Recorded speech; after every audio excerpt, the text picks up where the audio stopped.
Hey, what's up? I'm Joel Madden, and this is Artist Friendly. On this episode, I'll be talking to singer, songwriter, and producer, and the frontman of Grammy-winning, multi-platinum rock band Switchfoot, Jon Foreman. Let's go. That's my kind. I don't want no bad times. I don't want to have bad. Perfect day for me. You surf every day? I try to. I got my board in the car right now, just in case. Just in case you're like, maybe I'll go check a I might have LA. time after this between my next thing. Is there a good surf spot in LA? I honestly think LA is a really tough spot to be a surfer. Yeah. I have friends up here that do, but it's just, 2 hours to get anywhere and you're like, ooh, I don't know. How good are the waves anyways? Yeah. What about Ventura? Yeah, Ventura's great. A lot of friends who surf up there. We have a house in Santa Barbara. Yeah. And like, that's my favorite place. It's good. Because it's super chill. That's where I want to like retire, move. Yeah. And like leave behind the stress of LA. So there's a, my brother lives up there actually. Yeah. It's such a good spot. Years ago, whenever I needed space, there was a monastery up on top of the hill that burned down actually. But I'd take the train from San Diego. Yeah, the Surfliner. And they would pick you up at the station and take you up to the monastery. And it was like, I think it was like $75 a night and they gave you food. And the only rule was... Was it monks? Yeah. Oh, wow. The only rule was it was a vow of silence from like sundown until after breakfast, which was kind of amazing though. You can't talk to anyone. You're just sitting up there like 12 hours a day. You can't talk. Yeah. You're sleeping for a big chunk of it, but it was this thing where really helped me kind of collect my head, because I think we're surrounded by noise and I think I was just really craving silence at the time, Yeah, definitely saved a lot of me, to try and find that peace. Yeah. Were they like Buddhist monks? They were Franciscan. So like the brown robes, right? Like Jedi-looking guys, right? The like Catholic style monks. Yeah, right. Yeah. I got it. So, and they were all. You just show up, and they wouldn't really ask any questions. They're all very kind. You could participate or not. You just go for walks. That's cool. But yeah, Santa Barbara, I love it. It's a good spot. It's sweet up there. Yeah, but there's a lot of people surfing. I always see. In Ventura, there's like there's a surf beach, a couple beaches over there that I always see people surfing. I don't surf. Yeah. I'm terrified of the ocean. Well, if you ever want to take a foray into the ocean. Never going. Never. Like, that's a hard and fast rule. I actually feel like I got given a very good fear because it doesn't prohibit me really from doing much except going in the ocean. Okay. So I'm terrified of the ocean. I'll go in a boat. Yeah. Life jacket. Yeah. Or I'll go fishing. Yeah. Like as long as I have a life jacket near me, I'm good. What about do your kids share the same fear? No. My daughter like surfed. She's not like she liked to surf and she had a moment where she really liked it and learned how to surf. I feel like she still does it. I don't know that side of her life because she goes to the beach usually with her friends or my wife. Yeah. And I'm not a big beach just person. You do your thing. Go for it. Yeah. I do a lot of other stuff with you. You can have the beach. Yeah. And she like surfed and I went and saw her a couple times surf and it terrified me for her. Oh my gosh. Yeah. But she's like good. She's good at it. It's great. No, I've got a 5-year-old son, 12-year-old daughter. I've taken them both out. You just paddle out and it's for me, that's my happy place. That's terrifying. You took a 5-year-old out there? Oh, when he was little. Shit. That's where I feel most at home. Yeah. Maybe that and like in a crowd of people, like, when you're playing a show where you just, everything melts away and you're present to that moment and that moment alone. That's it. It's like, it's a mindfulness. Yeah. And I could see how the ocean would give you that. I'm trying to think of like my mindful practices where I feel the most present in my body and in the moment. Yeah. Good question. It's funny because for me, especially when it's really like when it's big and there's consequences, it's kind of a forced mindfulness. Right, you have to be. Yeah, your entire body is very alert. It's like a tightrope. Yeah, you're present to the fact that there's there's consequences to every decision you make. Yeah, and there's some danger. And you are not in control. Yeah. And so you're just very aware of everything, and you feel very alive in those moments. Yeah, mindfulness is a real thing. It's part of, I think, why we all like look for things in religion, faith. That's mindfulness. Prayer is mindfulness. Reading can be mindfulness.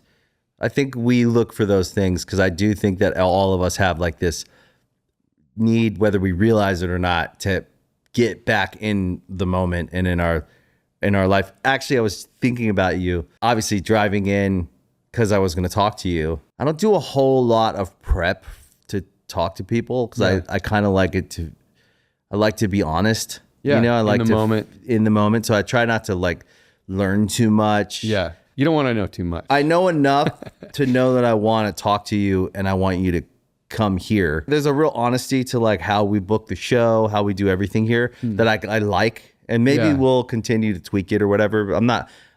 I'm never too rigid in how I do anything. Yeah. But for the most part, I try to just feel my way through everything. I get excited about the opportunity to like, I get you for an hour. I want to, there's some things I want to know, but there's certain songs that you've had that really hit me. And one of them that I fucking love, and I listened to it on the way in again, and I love the Owl City version of it with you guys in Owl City is Gone. Okay. And that's kind of mindfulness. Yeah. That song is low key, like, cause it's like a really great, easy song to sing along to. But then the lyrics have always hit me. It always reminds me. I'm always thinking about trying to remind myself that nothing matters. Because we all get caught up in our life. Yeah. You're raising kids.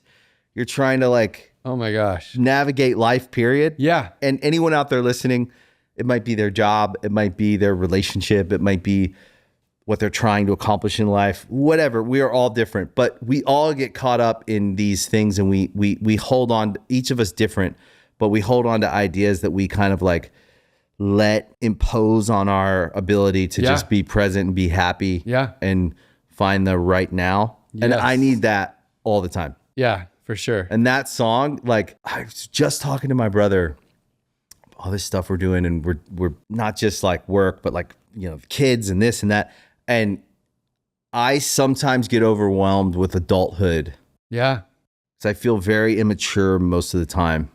Same. And I feel like I'm a little behind sometimes when I see other adults.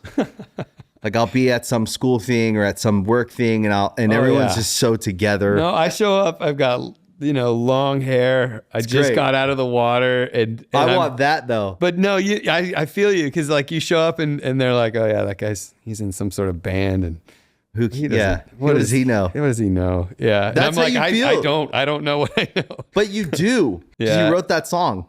Well, so yeah, that song, it's that's wisdom, bro. I do think recognizing our death is something that is having that in the back of your mind while you live is a form of wisdom. And I'm not a dark guy, but a large portion of my songs are all about death and making sense of it.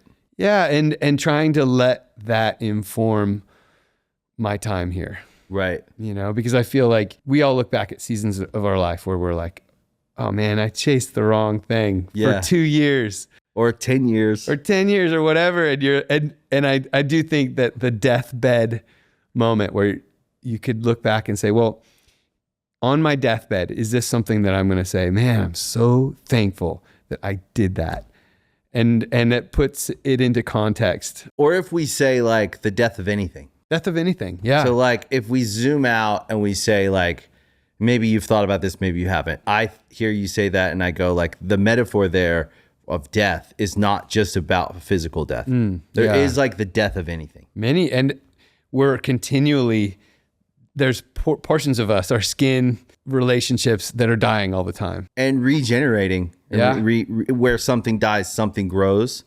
And then there is that thing in our life too that I like haven't thought about or worked it out, but I'm thinking about it in real time. I do believe that like where we lose something else grows in its place.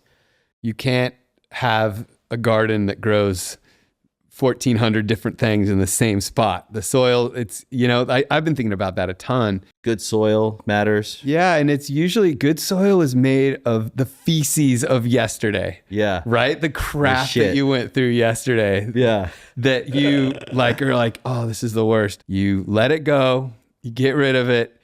You put it in the composter. And then, the next year you get something beautiful from it. Like that's kind of the season I'm in right now. Like the solo record is all about. It's your second solo record. Yeah. So this is it's called In Bloom. Yeah. And that's the whole concept. Dope. It's this idea that I think not just me, but the last couple years have been weird. Yeah. And for the world. And I feel like there's been a lot of things that I've had to let die. And none of that is pleasant. It's starting something is always so fun. You're like, this is amazing. But letting something die and moving past it and mourning it, friendships, relationships, all these things. And yet I feel like there's been these beautiful wildflowers that have grown from the places where other things have died. It's almost guaranteed. That's the thing we always forget is I think what I've been kind of thinking about and listening to Gone. And if anyone's out there, you should go listen to the Switchfoot Owl City version of Gone. It is a banger. Owl City also is like low key, like legend in the scene. Like awesome. I love I don't know him, but like Adam. He's influenced so many like artists today. Yeah. And if you look at their influences, like tons and tons of kids are like Owl City. Yeah. I don't think he even realizes like maybe he does, the reach he's had, because it feels like he's super low key and he's just like somewhere in like a little space making his whatever. You know what I mean? Like, but Owl City continually pops up with these, like, we work with tons of new artists. Yeah. And they're like the coolest kids. And Owl City's like a through line with a bunch of artists. That's great. I've been a fan of Owl City since that first record. But that version of Gone is like such a banger. He crushed it. It's so fun. Good. What I was thinking about was need. If we can, what I need to constantly work on is letting go of need. The feeling that I need anything. You know what I mean? Yeah. So a need versus want is really interesting because I think we throw a lot of things into the need category that are wants. Exactly. So the feeling of need, though, is something that's deeper. So I think we replace want with need when we didn't get enough of what we needed when we were younger. Like that's probably it. From my years in therapy, it's probably something like that. Yeah. If you're stuck in the past in a need place, because you did actually need things. You needed love, you needed food, you needed shelter. Yeah. And everybody has their own experience of like what they got enough of and what they didn't get enough of. I think all of us are going to have some deficits no matter what. Like, deficits and perceived deficits where we're like, I got to stockpile this. Yeah. And then I think if I carry the need somewhere back in my past into the present, the present is actually good. I have everything I need. Right. But there's still a sense of need. So I'll replace a want with like, I'd love to achieve that, or I'd love to get that, or I'd love to do that. And instead of just saying, that's a want. It feels like a need, and it's not a good place.